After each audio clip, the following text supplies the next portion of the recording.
네, 안녕하세요. 네, 용짱입니다. 많은 구독자분들이 요청 주신 그 바이오 대기업 취업 세미나를 시작할 거고요. 어떤 회사랑 직무가 있을지 알아보고요. 결국 가장 중요한 거는 이 회사들을 취업하기 위해서 도대체 뭘 해야 되는지가 제일 중요한 거잖아요. 그들에 대한 답을 제 나름대로 가져왔으니까 영상 끝까지 보셨으면 좋겠고, 영상 보시기 전에 좋아요랑 구독 부탁드립니다. 제가 첫 번째로 여러분들한테 드리고 싶은 질문은 바이오 과목을 좋아한다고 바이오 대기업에 취업하는 게 맞느냐라는 질문을 드리고 싶은 게, 이게 삼성바이오로직스 배양기예요. 실제로 우리가 바이오 대기업에서 취업해서 하는 일을 상상해 보면요, 이런 배양기에 관련된 장비 밸리데이션을 하고 문서 작성을 하고 어떤 다양한 파라미터들을 최적화하고 이런 업무들을 수행을 할 텐데, 이게 과연 뭐 미생물학을 좋아하고 그 DNA에서 단백질로 가는 뭐 센트럴 도그마 이런 거 배우잖아요, 생명과학에서. 이런 거를 재밌어 하는 거랑 여기서 일하는 거랑은 사뭇 다를 수 있다라는 것을 먼저 알고 가셔야 된다는 거예요. 내가 바이오 과목을 좋아한다고 여기를 가는 것보다는 다른 경쟁자들에 비해서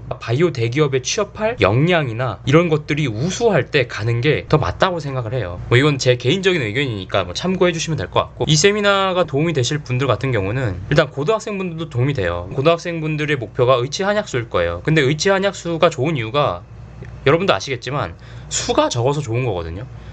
그 말은 대부분이 여기 못 갑니다.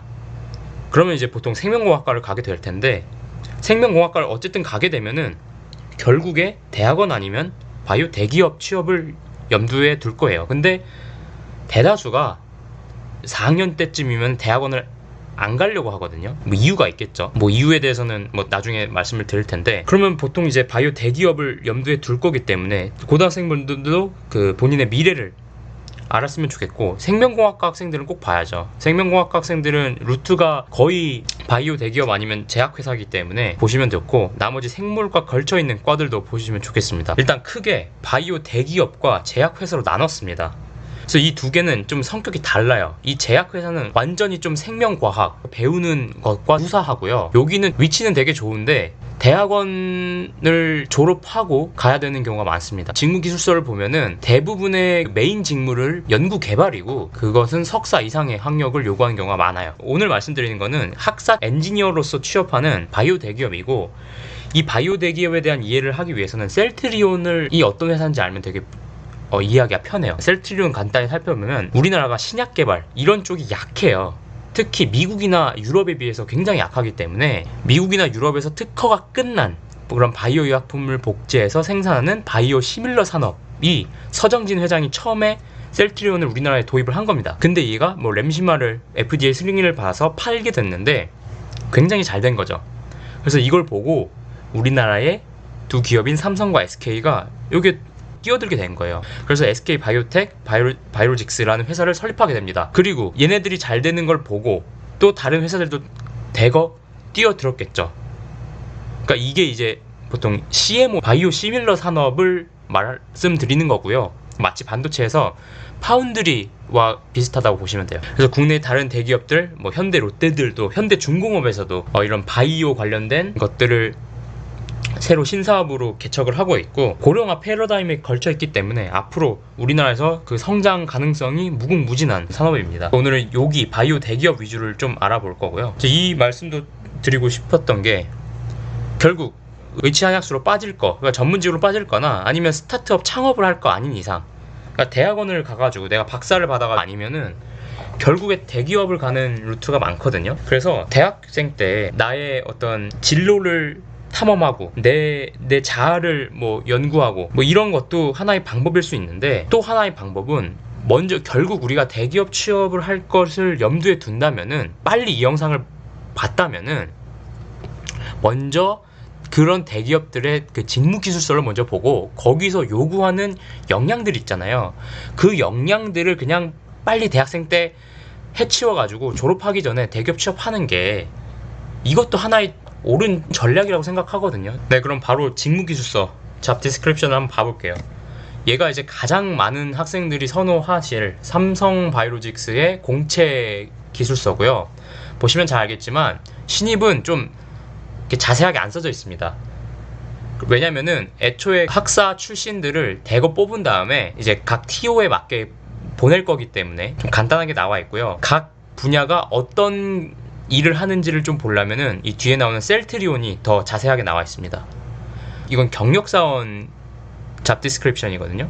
경력사원 공고를 보면 더 자세하게 나와 있습니다. 어쨌든 얘는 공채인데 보시면은 생산 지원, 프로세스 혁신을 일단 나뉘죠. 프로세스 혁신은 약간 코딩의 분야라고 생각하시면 편해요. 그러니까 뭐 디지털 트랜스포메이션 이런 업무들을 수행하는 거기 때문에 컴퓨터 공학의 영역이라고 보시면 되고요. 결국 생산과 생산 지원인데 생산 쪽 보시면 GMP 마인드를 기반으로 GMP란 단어가 나오죠. 이게 뭐냐면은 우리가 실제 몸에 투약할 약품을 만들기 때문에 굉장히 엄격한 기준을 갖고 생산을 해야 됩니다. 그리고 품질 보증 기준이 있겠죠. 그런 엄격한 관리 기준을 GMP 그리고 생산기술에서 곧 원료 의약품 및 완제 의약품 생산 공정을 담당하고, 자 이게 어떤 말인지는 바로 봅시다. 지금 DS랑 DP로 나눠서 이것의 생산 공정을 담당한다고 했어요. 근데 이제 DS는 배양 공정과 정제 공정이 있고요. DP는 충전 공정이 있습니다. 우리가 만약에 항체를 만든다고 하면은 원하는 항체를 만들 수 있는 세포를 대량으로 증식하는 거, 아까 배양기 보셨잖아요. 거기서 세포를 대량 증식하는 게 배양 공정. 그 다음에 그 배양 공정으로 만든 세포에서 원하는 항체만 추출하는 게 정제 공정. 여기까지가 DS고요. 그런 공정 이후에 바이알에다 넣어가지고 완제 의약품을 생산하는 게 충전 공정. 이게 DP 생산 공정이거든요.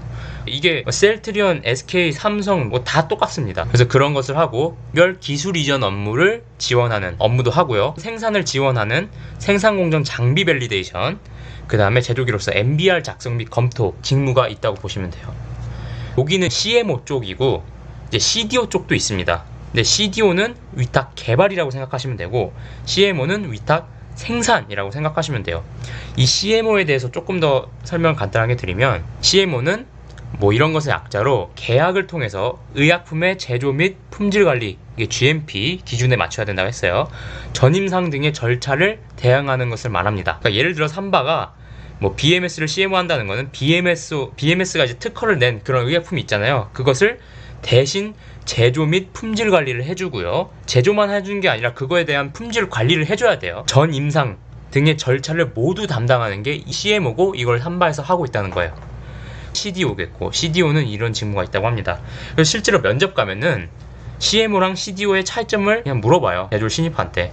그러니까 이런 부분들은 공부를 하시고 가는 게 좋고요. 얘는 이제 셀트리온에서 나온 그 수시 채용이고요. 보시면 똑같이 DS 정제 배양이 있고 DP 생산이 있죠. 우대 역량의 영어 능통자가 있습니다. 생산 관련 GMP 문서 업무, 그렇죠.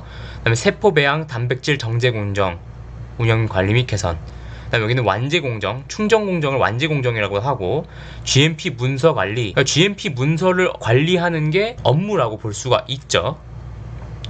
그 다음에 여기 생산기술, 통계 분석 프로그램, 아까의 혁신과 같은 직무라고 생각할 수 있죠. 그 다음에 QC, QA. 그래서 QC 같은 경우는 안정성 분석하고 뭔가 장비 밸리데이션도 하고 유지 보수하고, 그 다음에 이제 품질 보증과 품질 관리를 같이 뽑는 데도 있고 따르게 뽑는 데도 있습니다. 이제 가장 중요한 장포겠죠. 그럼 과연 대학생들이 무엇을 해야 되느냐? 첫 번째는 그러니까 영어를 잘하는 사람을 우대한다는 말이 바이오 대기업에서는 계속 나옵니다. 왜 그러냐면은 애초에 얘네들 고객사가 그 미국이나 유럽이 많아요. 그래서 실제로 내부 문서도 영어로 작성하는 경우가 많고 영어로 소통하는 경우가 많기 때문에 영어 회화를 잘하는 사람을 기본적으로 우대를 합니다. 그래서 내가 만약에 교환학생을 갔다 왔거나 아니면 내가 영어 회화 점수에 조금 자신이 있다 라고 하시는 분들은 바이오 대기업을 어느 정도 노려볼 만한 해요. 그 다음에 여기 보시면 생명과학이나 화학 관련된 전공을 갖고 있으면 여기에서 좀 우대한다는 거예요.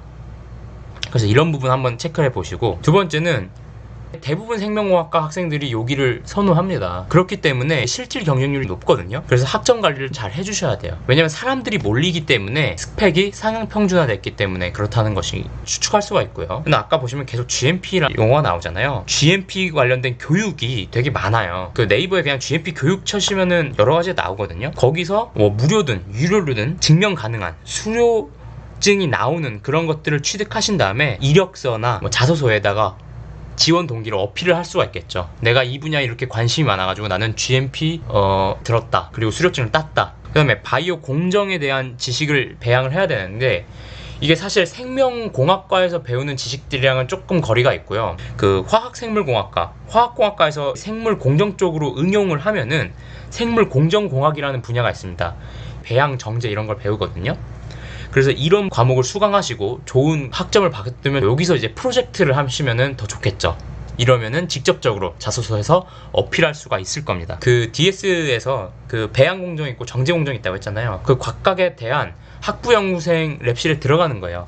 그래서 보통 그 생물 관련된 랩실에서 세포 배양 경험을 갖다든지 아니면 화학공학과에서 정제 랩실에서 정제 공정을 갖는다든지 이런 경험들을 하면 또 직접적으로 어필을 할 수가 있고요. QC 직무로도 사실 굉장히 많이 가기 때문에 QC 직무에서는 이제 기기 분석 경험들을 우대해요. 그래서 특히 HPLC 경험을 할 수 있는 학부 연구생을 들어가가지고 아니면 HPLC 교육도 많습니다. 그래서 이런 부분들을 미리 대학생 때 하시고 이런 부분들을 어필하시면은 바이오 대기업에 취업을 할 수 있지 않을까 생각을 합니다. 그리고 하나 또 첨언 드리면은 삼바가 3월 8일부터 학기가 시작하고 바로 공채를 뽑는다는 거잖아요. 졸업하기 전에 취업하시고 싶으신 분들이면 4학년 1학기까지 이런 역량들을 다 쌓으실 거를 추천드립니다. 네, 용장이었고요.